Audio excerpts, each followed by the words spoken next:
இன்றைக்கி என்னோடய evening routine பார்க்கலாம் வாங்க.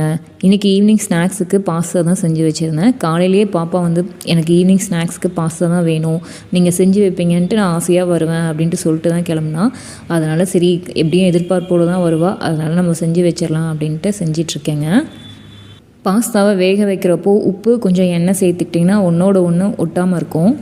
இந்த பாஸ்தா வந்து கொஞ்சம் நல்லா ஸ்பைஸியாக தான் செய்கிறேன். அவளுக்கு வந்து கொஞ்சம் காரம் அப்படின்னா பிடிக்கும். வெங்காயம் வதங்குறப்போ கொஞ்சம் பூண்டு சேர்த்தா நல்லா டேஸ்டியாக இருக்கும். அப்புறம் இஞ்சி பூண்டு பேஸ்ட்டு, மிளகாத்தூள், அப்புறம் வந்து கொஞ்சம் கெச்சப் இல்லைனா டொமேட்டோ சாஸ் ஏதாவது ஆட் பண்ணிக்கலாங்க. ஃபைனலாக நெய் போடும்போது டேஸ்ட்டு ரொம்ப சூப்பராகவே இருக்குங்க. இந்த மாதிரி ஒரு டைம் ட்ரை பண்ணி பாருங்கள். நானும் கொஞ்சம் பாஸ்தாவும் காஃபியும் சாப்பிட்டுட்டுங்க ஈவினிங் டின்னர் வந்து ரெடி பண்ண ஆரம்பிச்சிட்டேன். இன்றைக்கி டின்னருக்கு பார்த்தீங்கன்னா பணியாரமும் தக்காளி சாம்பாரும் தான் வச்சுருந்தேன். வந்து பணியாரத்துக்கு வந்து வெங்காயத்தோட புதினாவும் சேர்த்து கொஞ்சம் வணக்கி போட்டிருந்தேன். அந்த டேஸ்ட்டும் ரொம்ப சூப்பராக இருந்துச்சு. பணியாரம் ஊற்றிக்கிட்டே வந்து அவரைக்காவோட தோலெல்லாம் உரித்து வச்சுட்டுங்க, நாளைக்கு காலையில் தேவைப்படும் அப்படின்ட்டுங்க. ஓகேங்க, பாய்.